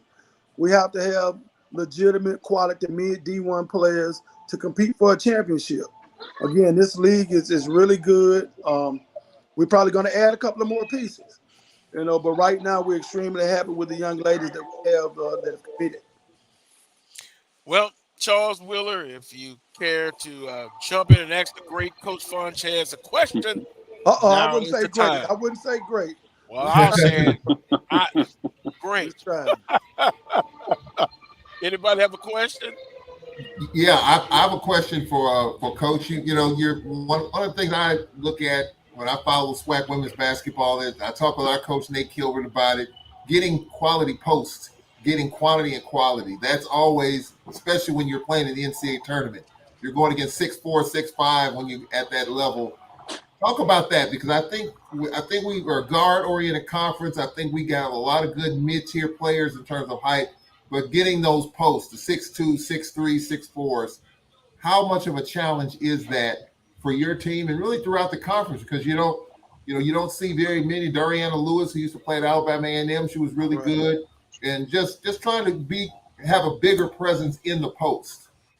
Well, with us, like you say, it's so tough to get extremely good, skilled post players because they get over recruited. If you're 6'3" and can play a little bit, you're going to get over recruited. I mean, you're going to get recruited by a lot of Power 5 schools. And so that just makes our job of getting those young ladies a lot more difficult. Now, with the addition of the transfer portal, that has, made it a little bit easier, I would say. We have 2 high school post players. Well, we brought in 2 high school post players, and we've really been working and developing them. And I think they're going to be good. Well, they've gotten better and better. I redshirted Tiana Lidge last year. She's about 6'3" out of El Paso. A lot of people went into the portal and got some post players, and she got overlooked. We were very fortunate to get her and Zalise Harrison, 2 6'3", 6'4" post players from high school. But we get those young ladies in and develop them. Now, it used to be, in this league, you didn't have many bigs at all. If you had one 6'3", 6'4" young lady that could play, I mean, they would dominate. But you look around the league, especially with Jackson, you look at Pine Bluff. I mean, both of those teams can go 6'5", 6'5" at the 4 and the 5 in the post. And I mean, with players, I mean, they actually can get down and play. So, we play a small ball version. We usually play one post player, and we make them have to step out and guard us at that 4 position. We shoot the 3 ball at that position and try to run a little bit. But, with the style of play that we have, we don't necessarily have to have 2 big girls in at one time. When I say big, I'm talking 2 6'4", 6'5". Sometimes we match up defensively like that at times, but it just depends on the flow of the game. Very Coach. interesting. Coach, congratulations on your contract extension. You know, Thank you. obviously well deserved. No ifs, ands, and buts about that. Talk to us about your philosophy in terms of the out of conference scheduling. Is that something that you play a role in, or is it something that, you know, the AD just pretty much puts it together and say, Coach, this is the way that we're rolling this year, that sort of thing? But, you know, just give us an idea of your philosophy as it pertains to out of conference scheduling. Well, we have complete control of our schedule when it comes to putting it together. Now, we do have certain obligations, if you know what I'm talking about, that we have to fulfill. And part of that goes into us being able to schedule certain games. We go out, whoever we schedule, we just go out and compete and try to execute and do the best we can on both ends of the court. You know, as a coach, when you play against a top 10 team in the country, you look for execution. You know, are you doing the right things on both ends of the court? Are you setting screens? Are you boxing out even though you don't get the rebound? You know, just playing fundamentally sound basketball. So whatever opponent is in front of you, you try to go out, play extremely hard, and get better that game. You know, it's interesting, Wheeler, and go ahead. You know, it must be a sign from the Almighty. I have the schedule, and I printed it out. Now I can't find it. I can help you out with that, Carla. We opening up with Baylor. We have Texas, followed by Purdue, Miami, Iowa State. We'll play Northwestern State here at home. We'll play Louisiana College, Louisiana Christian now here at home. And then we end up with Oregon, Nebraska, Kansas State, and Oklahoma to close out the non-conference schedule. Here we go. Now Wheeler is an AD. And Charles, we've gone around about this. And Coach Sanchez, I'm going to be nice. I'm going to be nice, and I'm not going to blow a blood vessel. But that is extremely tough. That's extremely tough. And, you know, I always talk about moderation. And I think Wheeler, even after much tugging, I think Wheeler agreed that some moderation would be helpful. Now, that is extremely tough schedule. And then here's the part where Charles will come in. Well, a coach is graded on the conference schedule. I understand that. But the obligations, the non-conference. I would say this, Carlos. I don't mean to cut you off. I would say this. I would think that, you know, overall, outside of your top maybe 15, maybe your top 20, you know, there's not a lot of money in the women's game in terms of guarantees. You know, I think anything past the top 15, top 20, you know, you're not going to get a lot in terms of dollars and cents when you're comparing the men to the women. Okay, so my philosophy pretty much has always been to schedule to win on the women's side. You know, I always cut back on the amount of money that the women had to bring in, that sort of thing. You know, and I want them to utilize that out-of-conference schedule in terms of trying to, you know, be competitive, win as many games as possible, go into your conference season on a real high, because I knew that, you know, where men probably getting $100,000 a pop, women probably getting half that. Mm-hmm. You know, or in some instances, maybe even less than that. Less than half. And so for me, it wasn't profitable per se to have the women to go out and get their heads beat in night in and night out, you know, when the return really wasn't that great. Now, on the flip side of that, I understand that, you know, from a player's point of view, they want to play these guys. Mm-hmm. They want to see how they measure up against the best, you know, and so I don't want to take that away from them either. You'd be surprised, you know, those players, they want to get out there and get against the best. They want to prove to that coach on the other sideline that, hey, maybe you should have recruited me. I'm just as good as what you got over there. So they take that, I think, as a personal challenge, and they want to go out there and they want to fight. They want to get after that thing. So you don't want to take that away from them either. But from a monetary point of view, I've always been one to kind of relax those restrictions on the women's side, simply because there's no comparison. You're not going to be able to have the women bring in the kind of dollars that the men are going to bring in, and so for my benefit, it's like, why even go through all that? Let's try to schedule the win. Get you some good competition, but schedule some teams that you got a better than 50-50 chance of maybe bringing home the W. And let's go into the conference schedule, on a winning note, and see where we go from there. Coach Fuentes, your thoughts on what Willer? Very well said. Of course, we don't bring in the funds that the guys do. Most of our guarantee games range from $20,000 to $35,000. Very rarely will you get more than $35,000. And if it's lower than $20,000, I'm not gonna play that game. Unless it's a home and home or something like that. But when it's guaranteed funds, I'm not gonna play for less than $20,000. Yeah, so it's tough. It's kind of a catch-22 situation at times, but we try to fulfill our obligations and also try to get some wins in, while you're doing both of those things. Right, and somehow I still haven't found that, but I'll probably find it after the interview is over. But Carlos, I tell my women's coach, cover the cost of the trip. Right. Don't cost me nothing. That's right. And if you don't cost me anything, then I don't care where you go, when you go, how you go, all that sort of thing. We okay. As long as I'm not spending any money in order to make it happen, cover the cost of your trip, and we're okay. We're fine. Right. All right. Coach Sanchez, that's why I like Willer as an AD. I could work with him. Some I probably would have a tough time, but back to the schedule.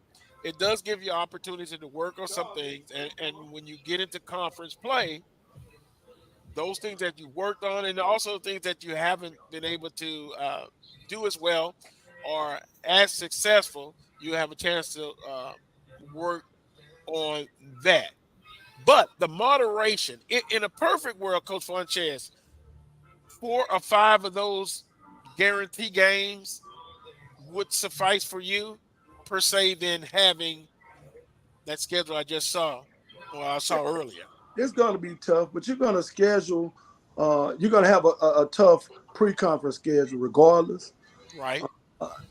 I think that it really helped us playing some top 10 teams last year. By the time we got to the conference tournament, we were used to playing against 2 6-5s in the post at one time, being Jackson State and Arkansas Pine Bluff going 6-5, 6-5. So it helped us as far as being able to counter what they were trying to do. It helped not just the players, but the coaching staff as well. Being able to come up with some different things that could give them problems, that could cause them some issues. So the schedule we played last year really, really helped us down the stretch. Hopefully it'll do the same thing this year. Right. So in other words, you just look at the positive things on that non-conference schedule, make some money for the athletic department, and hopefully some go back besides just covering the cost, Willer, that'll go into the women's basketball, like to help with the recruiting budget and right. Certain little ambiances that help the women's basketball team, correct? But Carlos, if I'm mandating that my women's coach cover the cost, then I'm actually saving money that's going back into the program. So To the if there are basketball five, program? if there are 5 trips, if there are 5 trips that's scheduled, okay, and those 5 trips, the costs are being covered, the costs are already being covered. That's 5 less trips I have to take out of the budget for women's basketball, which can go into the women's basketball program to do some other things. Yeah, tell her shh back there. Wait a minute. Well, Coach Funchess, I understand what Will is saying, and me and Will always have these kind of discussions, but I want a little bit more in the women's basketball program from the previous year. Am I, Willer, am I wrong for wanting that? Some extras to help the program specifically. Yeah, not at all. Not at all. And it's a thing of, certain side deals are worked out in some instances, that sort of thing. And, like I said, Carlos, there's a way to do things. It's just a matter of trying to find creative ways to get it done. But the bottom line is, if you're saving dollars, then that's a plus. Yeah. So if like I said, if there are 5 games that coach is going to play that's not going to cost me anything, okay, then those are 5 games that theoretically I've already budgeted for in the budget. Now I can move that money to the program itself, move that $20,000 or $50,000 to recruiting, move it to visits or official visits, that sort of thing, or if coach needs some things in the locker room, or new lockers or things of that nature. If we need an extra pair of shoes for the year or something like that. Now we got those dollars to be able to play with, and I don't necessarily have to rob Peter to pay Paul in terms of trying to get the ancillary things done that the program is going to need during the season. Because, Carlos, there are always going to be some things that are going to come up in each and every program that you haven't truly budgeted for, that you're going to have to scrap and scrape and try to find the dollars necessary in order to get it done. So if we can do it like that, then that's a plus. I'll give you a classic example. This has been several years ago. We played, I think our men's team, we needed a shooting machine. And a shooting machine is not cheap. No, it's not. We played, I think, Arizona State. I think we used some of that guarantee money to buy, I think Arizona State purchased for us a shooting machine. So those type of side deals that Willie Brown has talked about, I think some of that happens. We just don't hear about it. But we have those needs, programs have those needs. And if you can siphon off some of that, or if they can purchase some equipment for you, shoes, shooting machine, or whatever the case, I think that will definitely help not only that basketball budget, but the budget as a whole. Well, one thing go ahead, Coach Funchess. Yeah, one thing I can say about that, Coach Banks and his staff, the administration, they do a great job as far as working with us and giving us some additional funds to do some extra things. That's a little motivation to go out and play some of these guarantee games as well. As far, like you say, shooting machines, updating the locker room, and things like that, recruiting budget. We do get additional funds for playing those games, thanks to Coach Banks and his staff. Well, that's good and news. Carlos, I've had a coach come back. I won't name the school. I've had a coach come back, and there was a 50-inch big screen TV underneath the bus, brand new. They were going to put in their locker room, that sort of thing. And I'm okay with that. The coach had worked out the deal where the opposing school had purchased the TV as part of the guarantee, that sort of thing. Bought it, put it on the bus, brought it on back. Saved me the headache of having to go to Walmart or Kmart or whatever mart is out there, big Best Buy or something, to try to get these things done. So, it's all about the sidebar, Carlos. You got to make it happen. Hey, I'm happy for that. Coach Funchess says, Coach Banks and administration, and we're kind of looking at in an overall context, but that's good. That's good. And I'm not saying, Coach Funches, that I would like to eliminate all of those games. I'm just saying in moderation. But that's Coach Funches. That's kind of the things we talk about on this show. I'm looking out for the coaches and the ADs. I kind of make sure I watch them. If they're doing the right thing, they're good. If they're not, we're watching. But Coach Funches, that schedule, I'm sure it's going to be a schedule that you're going to try to win as many games as possible. Now, going into the conference, how you kind of see it? You guys just had your women's and men's basketball media opening, day. Yeah. Media day, yeah. Right. Thoughts on the conference as a whole, including your team. Well, it's gonna be tough. You're not gonna have any gimme games. You're gonna have to come out. You're gonna have to grind. Anybody is capable of beating anybody in a given night. You don't take but 18 to the tournament. 8 out of 12. That's another thing. So you got to position yourself to be able to get a high seed, hopefully, in that tournament. I think any one of those 8 teams probably could win the tournament. We were voted second. Jackson State won. We were second. I think Pine Bluff 3. But to me, I don't look at preseason rankings. I look at how you're playing at that time. Hopefully, you're blessed enough to be healthy. That's going to be another major factor coming down the stretch, and have some chemistry. When you're getting transfers and different things, it could go either way. Talent does not produce wins all the time. Yes. Sometimes you can be too talented. If you don't have that right chemistry, you're not going to be successful. So I'm really big on having a team with a lot of chemistry, not being dependent upon 1 or 2 players, having a lot of balance. We usually play 10 players every game. And it's by design because I want everybody to be ready, because it could be any one of those 10 players one night. So I think we have an experienced group coming back.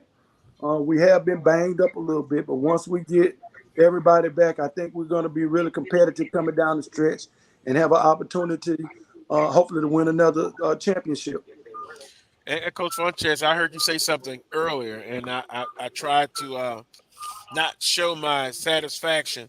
You mentioned the transfer portal, and to me, having this discussion, a lot of times it's a quick fix. But when you said you had a mixture of high school players that you brought in, the temptation is there to go in the portal a lot. But I love how you said develop those high school players, and it goes back to, from a fundamental standpoint, a house is not good without a solid foundation. Right. All of that to say this: do you think some coaches have went into the portal or relied on it a little bit too much, or am I way off base on that? Well, I guess it just depends on the situation you're in. You might be in a situation as a coach, you're fighting for your job for 1 year. You don't have an additional year in your contract, so you have to get the best talent, and you might not have time to develop. But I'm big on having high character young ladies in the program, and I believe if you get talented, high character young ladies, they might not be as talented as some other kids, but if they are high character, that you can develop those young ladies and have good chemistry, especially coming down the stretch. Because I don't go out and recruit knuckleheads. I want good student athletes, good people in our program, and that's been successful for me. Yeah.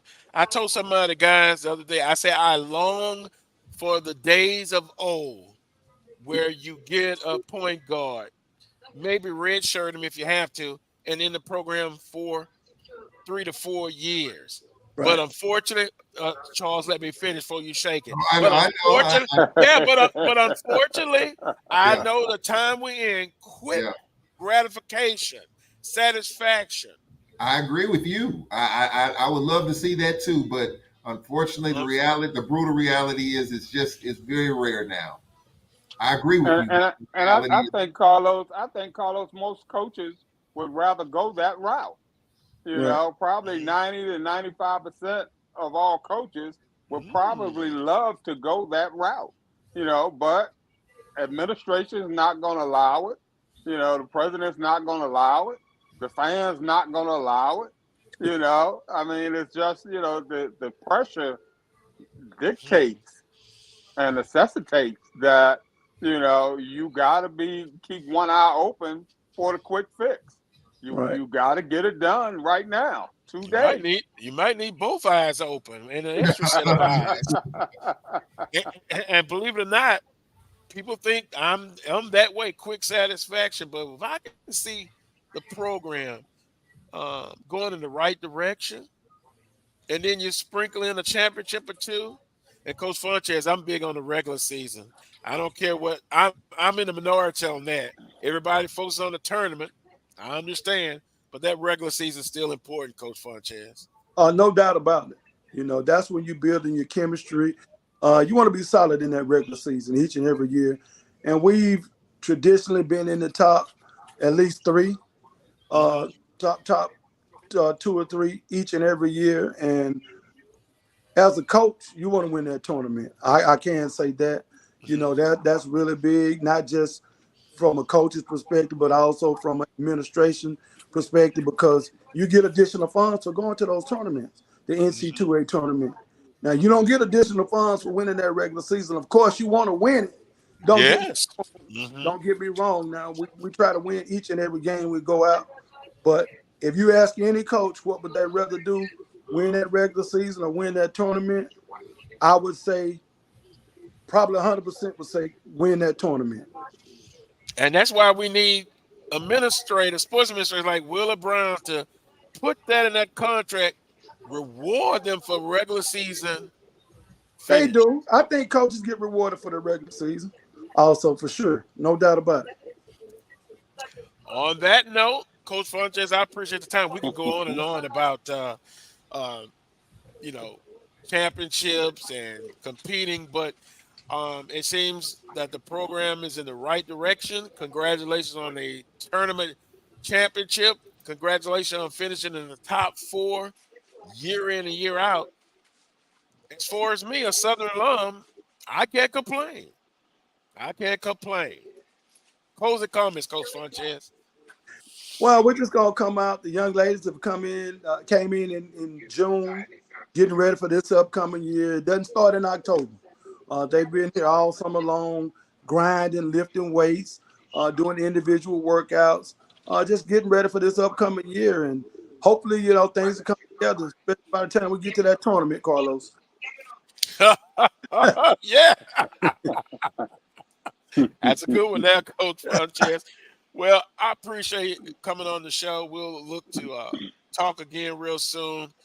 Continue success, and tell the staff and the young ladies, keep working hard, keep grinding. Will do. Thank you all. Thank you, guys. All right. Thank you. That was Coach Funchess, women's basketball coach at Southern University. 12:36. I say, gentlemen, Charles, let's get into some football. SWAC football, of course, some big games this week. And I'm still looking for that schedule. It must have been a sign from the Creator not to talk about it too much. But I know it's in here somewhere. I'm going to find it, even at the end of the show. But Charles, last week in October 21st, a few games to talk about. Jackson State over Mississippi Valley State 21-6. I understand Charles. Charles says Valley is always going to be a tough out. In this game, it was. Jackson State was able to get it done.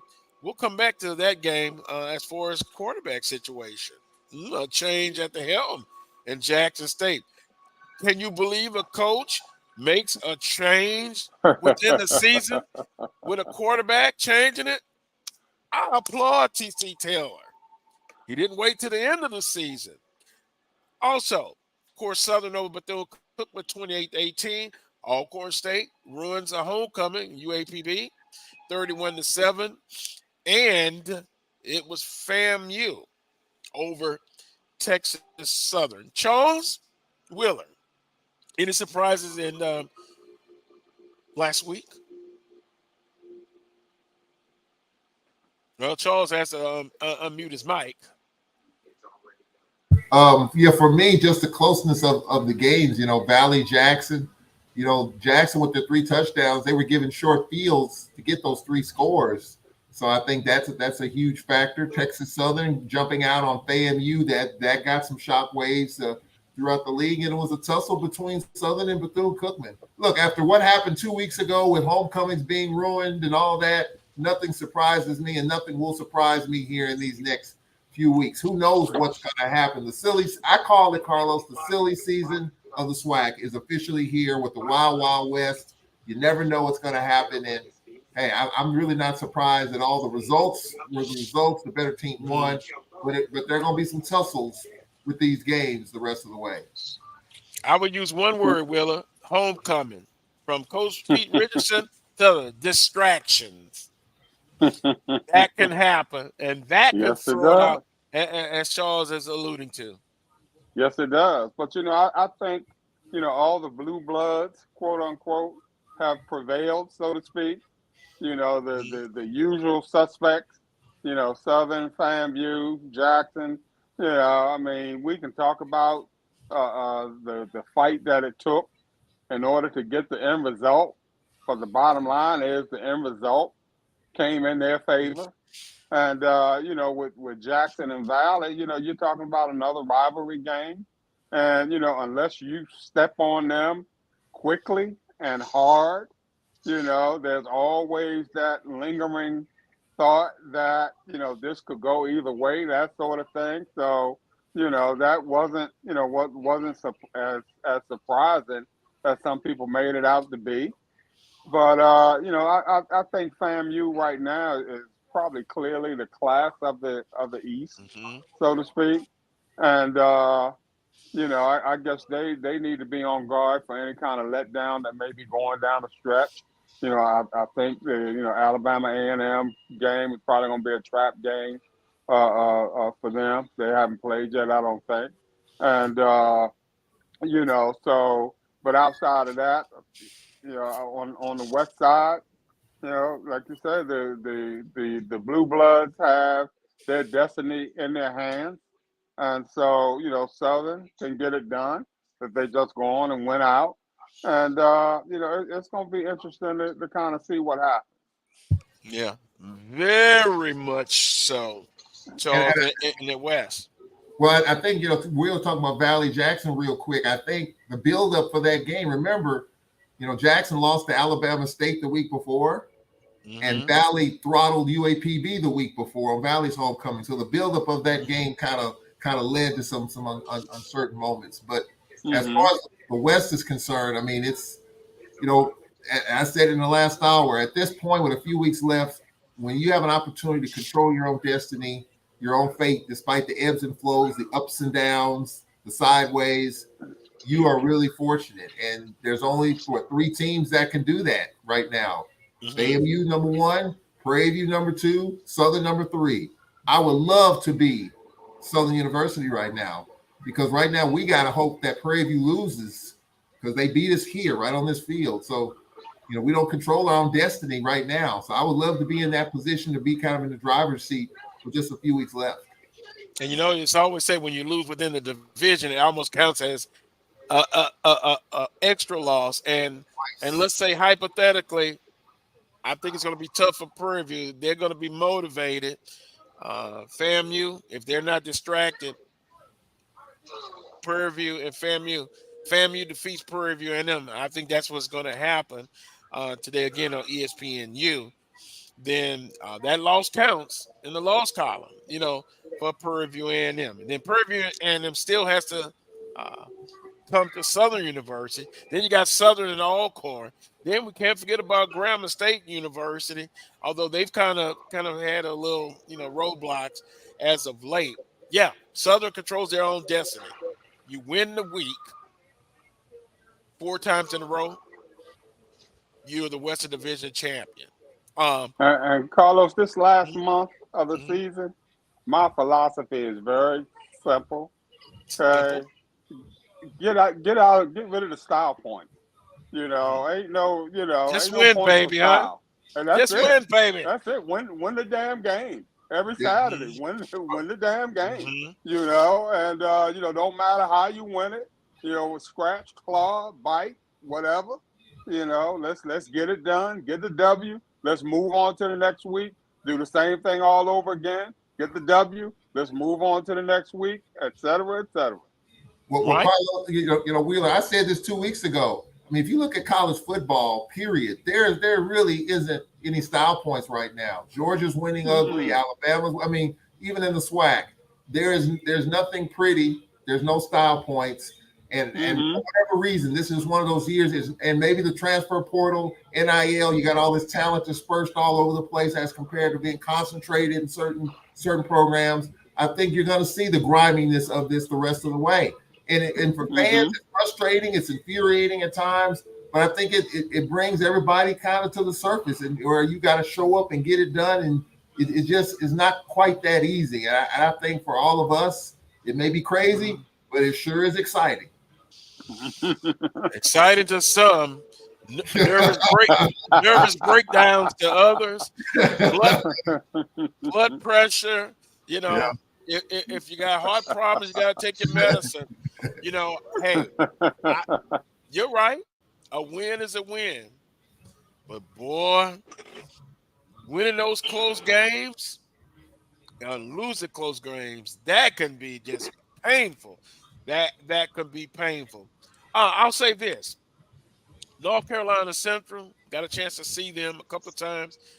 Best team in HBCU football, without a doubt. Without a doubt. And you can kind of look at some scenarios.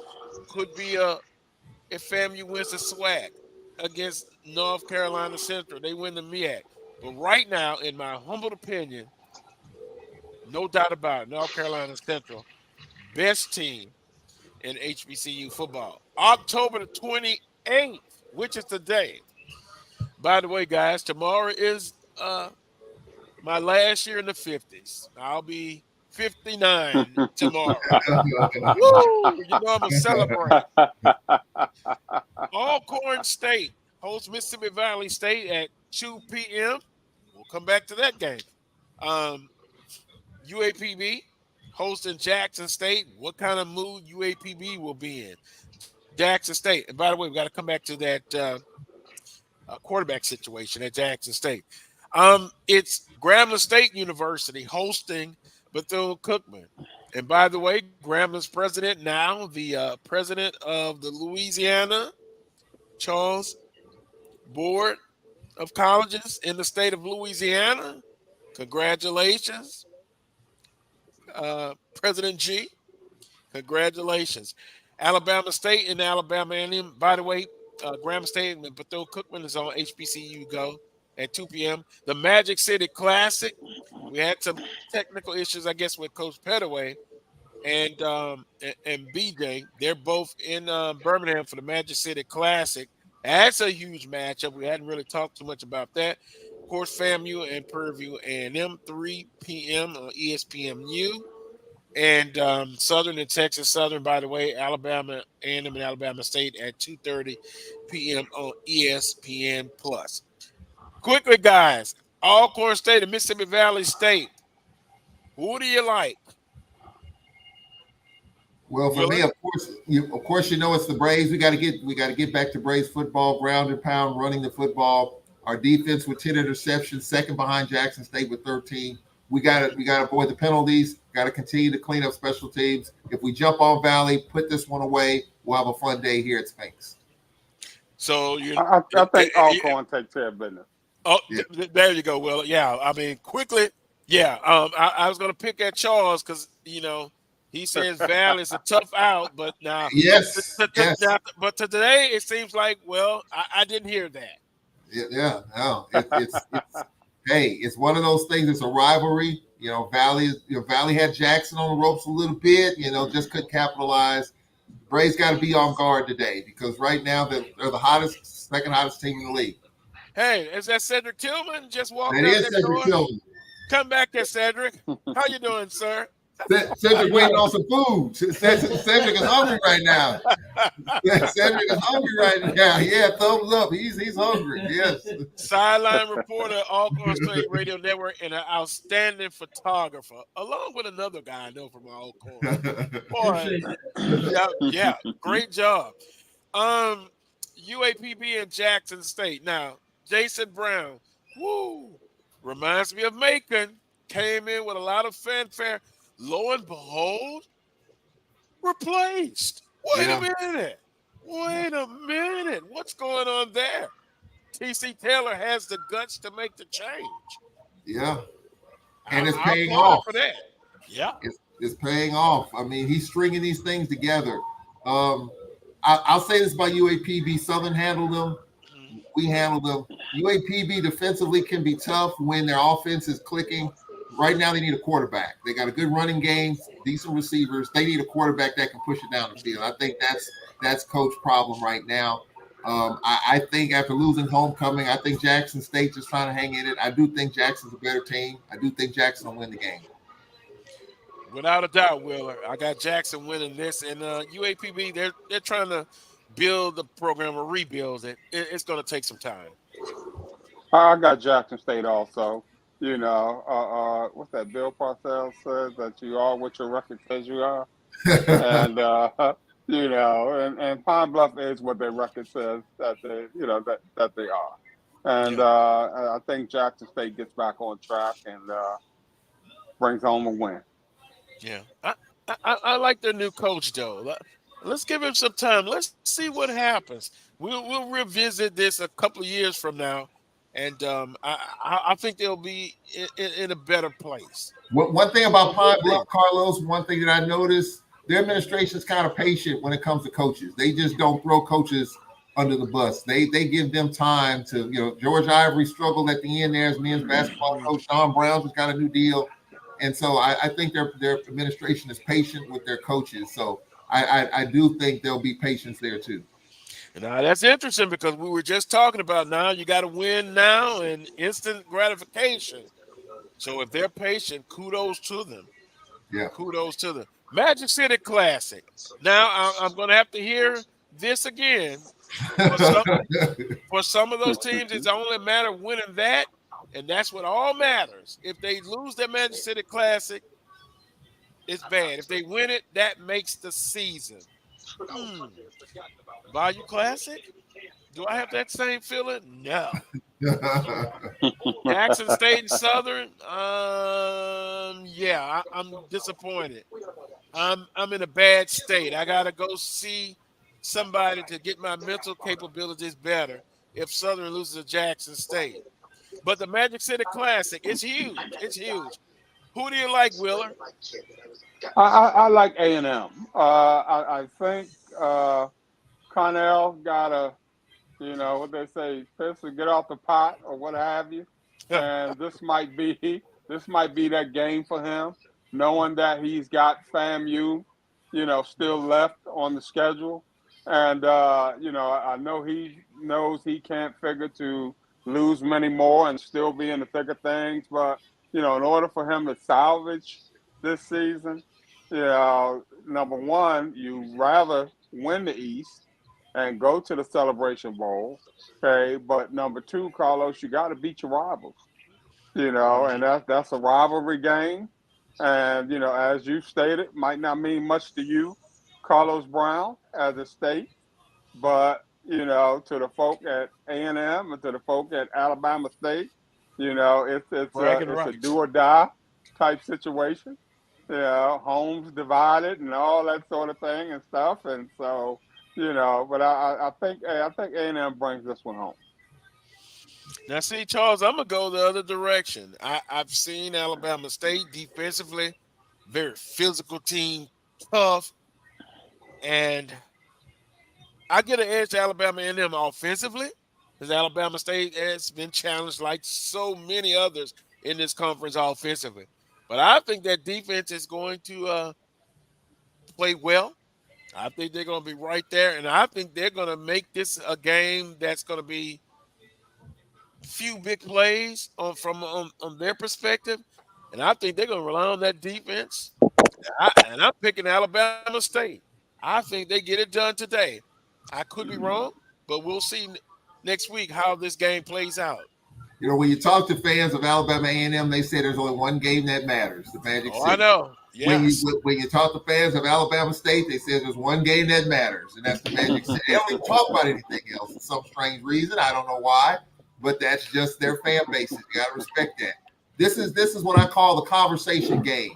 Whoever wins this game stays in the conversation. Maybe for the East, whoever loses this game is out of the conversation. So for me, if I had to pick, I'm gonna go with Alabama State because I agree with you. I think their defense is gonna hold A&M in check enough. You know, A&M can score points now; they can, but I think Eddie Robinson Jr.'s defense will make more of an impact on this game.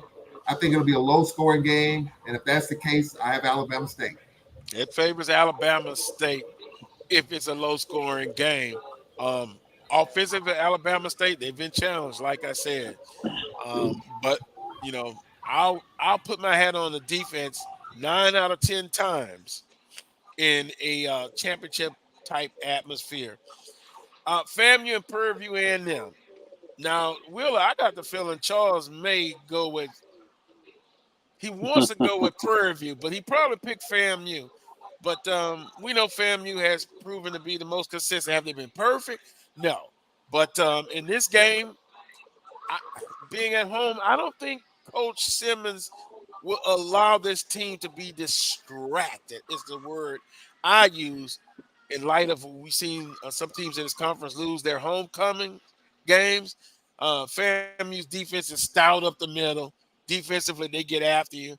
And then offensively, Willie Simmons and his play calling abilities, he's going to open up the repertoire of his offensive skilled players. I wish some other coaches in this conference would do that. I like FAMU. I like FAMU in this ball game, and it may be a little bit closer than we think. But then when the fourth quarter comes, I think FAMU will be ahead, and they'll win the football game. I like FAMU. Charles? Willie Simmons, I know you're not watching. I know you're not listening. I'm challenging you, Willie Simmons. This is it. Here we go. He's challenging. You and I are pulling for A&M for FAMU, Carlos. We're hoping that Prairie View drops one. So we're kind of in the same boat, rowing in the same direction. Get it done, Willie Simmons. You know, Musa, he may not get the style points. He's getting it done. It's homecoming. You know the distractions. But I tell you what, no one is picking Prairie View. No one. Zero. I don't know of anyone other than the Panther Nation that is. It's going to be tough at Bragg. Sold out crowd, game flex. Everybody's talking about it in Tallahassee. No one's giving Prairie View a chance. And those are the type of games in which Prairie View seems to rise up. No one gave them a chance here against Alcorn. And what did they do? They rose up and won the game. It's tougher at Bragg, no doubt. Who are you picking? I'm picking FAMU to win the game. I'm challenging Willie Simmons and that offense to get it done. Get it done, Willie Simmons. Get it done for me, please. Well, you know, he's a gunslinger, Wheeler, and you challenge him. He doesn't take that lightly. Yeah. They'll get it done. They're the best team, and not a shot disrespect to Prairie View A&M, but FAMU is a better team. Would I be shocked if Prairie View upsets FAMU? A little bit. But FAMU wins this one. Go ahead, Wheeler. I think FAMU is in search of the complete game. And for them, probably be no time like homecoming in order to do that, you know, on all three sides, offense, defense, and special teams. So, you know, I like FAMU at home, specifically at homecoming, to get it done. Also, I just got a important note, Tuskegee and I think that's Clark Atlanta is on the Black College Sports Network following this show. So make sure you tune in. Got about 3-4 minutes left here on this week's edition of the Coles Brown Show. One other game, Southern and Texas Southern. Motivation. Southern has to produce a run game, be consistent with that. On offense, I'm going to challenge. Oh, here's that word again. I'm going to challenge Coach Dooley to open up that offense and be creative. You promised offense, a track meet on the football field, a basketball fast break offense on the football field. Today would be a good time for us to finally see that. Force turnovers, win the line of scrimmage, and bring the energy for 4 quarters. This team has defeated you 2 years in a row. I shouldn't have to be on the board talking about motivation. It should be X's and O's. And besides, it's important to be able to reach your goal, or one of your goals, and that's to win the Western Division. With that being said, I like Southern University, and we're challenging them. We're challenging players, fans, everybody.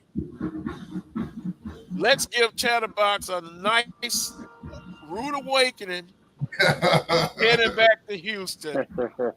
Great broadcast for Texas Southern. We want that for Chatterbox, but we want Southern University to be another step. Win the week. I like Southern University in this ball game. 28 points to 14 to Texas Southern. Charles and then Will, and then we'll wrap up the show. This is not one of those big rival games at Mumford. You know, I challenged the Jaguars against FAMU, and they didn't get it done. This is not one of those games, even though it's huge. Southern University will win this game, and I have no issues with it whatsoever. 35-14 Southern. Wow. Give him another 7 points there, Willer. Fight, scratch, claw, whatever. It ain't got to be pretty. Just get it done. You know, and I think Southern gets it done. You know, they got just as much at stake as anybody. You know, if time, you know, the West is in front of them, you know, go on and get it done. I'm going with Southern. There you have it. Wrapping up another show. We appreciate everyone tuning in. Don't forget prayers and thoughts for Coach Sean Wallace fighting pancreatic cancer. That's a tough battle, but hey, Coach Wallace, he's a fighter. He'll get it done.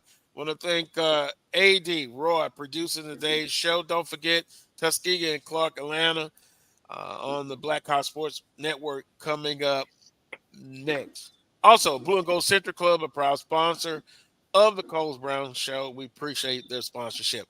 Until, and Charles, you can get ready now, until next Saturday at 11 a.m. for another edition of the Carlos Brown Show right here on the Black College Sports Network, starting at 11 a.m. Until next time, as always, peace and God bless.